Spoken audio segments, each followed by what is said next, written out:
Hello everyone, कसे आहेत तुम्ही? आय होप तुम्ही सगळे चांगलेच असतील. तर आज आहे रक्षाबंधन. तुम्हाला सगळ्यांना माझ्याकडून व माझ्या परिवाराकडून सगळ्यांना रक्षाबंधनच्या खूप खूप शुभेच्छा. आणि आमची सकाळची कामं झालेली आहेत, जेवण देखील बनवून झालेलं आहे आणि आता गुड्डी आलेली आहे. आल्या आल्या आल्या नाश्ता करून आहे, सुक्या बोंबीलची चटणी आणि चपाती. आमची विहा बघा किती क्यूट दिसते. विहा इकडे इकडे इकडे असं समोरून दाखव, अशी इकडे, तिथे ऊन येते. ही बघा, कमेंट करून सांगा आमची विहा कशी दिसते. तुझा ड्रेस दाखव दाखव. अरे वा वा वा, विहाचा ड्रेस तिच्या आजीने स्टिच केलेला आहे. हा, खूप छान मस्त दिसते विहा. हाय कर सगळ्यांना, हाय कर. हाय. धीमूचा चालला आहे नाश्ता, मम्मी बसली, सगळे बघा पसारा सगळा तसंच पडलेला आहे. झालेली आता तयारी. कमेंट करून सांगा नक्की की मी कशी दिसते. राणी इकडे बघ. आणि आमची किट्टू बघा, किट्टू हाय कर. हाय किट्टू रडकी आहे, सतत रडत बसते, मम्मीला सोडत नाहीये तिच्या. हाय कर ना. हाय कर. सगळी तयारी झालेली आमची. बंधुराया बसलेले आहेत. बहिणाबाई बघा इकडे, विहा, ही एक, मम्मी, गुड्डी, सगळे आम्ही बसलेलो आहेत आणि आता करतोय तयारी. चला, रेडी रेडी रेडी ओके. हां चला.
मिठी मला उजव्या बाजूला ठेवा, वर खाली, सॉरी खालीवर. हा असं.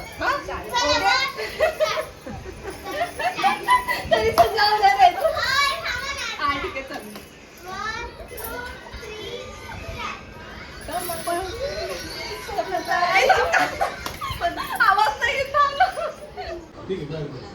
आम्ही रील्स बनवले, त्यानंतर आमचं जेवण झालं आणि आता आम्ही बसलोय. मैत्रीला आली आहे झोप, पण झोपायचं काय नाव घेत नाहीये. झोपायचं तुला? झोपायचं नाही. कधी बसले जेवायला अजून इथं होत नाहीये. ही बाबूची फिक्स जागा आहे. कधी आला की कोपऱ्यात बसलेला. बनवत आहेत आज चिकन कालवण. पसारा इग्नोर करा खूप, कारण की पाहुणे सुद्धा आलेले आहेत. पण पाहुणे आमचे काही जेवायला नाहीये. हे वाटण तिच्या लाडक्या जिजूंची फरमाईश होती की गुड्डीने कालवण करायचं म्हणून. पण त्याच्या अगोदर हे सुद्धा सांग, काय मी जे बनवते माझ्या हाताला खूप टेस्ट आहे. मी जे बनवते स्वतःची प्रशंसा स्वतःच करते. अरे आहे, जे आहे ते आहे. माझ्या पप्पांना, माझ्या जिजूंना माझ्या हातातलंच खायचं होतं. कलेजी आणि पेठा सुद्धा आणलेला आहे. ह्याचं मी ड्राय भाजी करणार आहे, ती पण खूप छान होते. आणि इथे माझं चिकनचं सूप रेडी होत आहे. आणि मुलांसाठी इथे मी त्यांच्यासाठी काढून ठेव. ओके, ओके हाय काय तर कुकर. गुड्डीचं कालवण रेडी होते. छान बनवलं तिने तिच्या पद्धतीमध्ये. चिकन तरी वगैरे एकच नंबर. शिकली पोरगी आहे नाशिकला येऊन. आता मी इथे बनवते कलेजी पेठा. म्हणजे फ्राय नाही, थोडी ग्रेव्ही करणार आहे ड्रायमध्ये. आणि साफ करून घेतले. आता इथे करून घेते पटापट. तेल गरम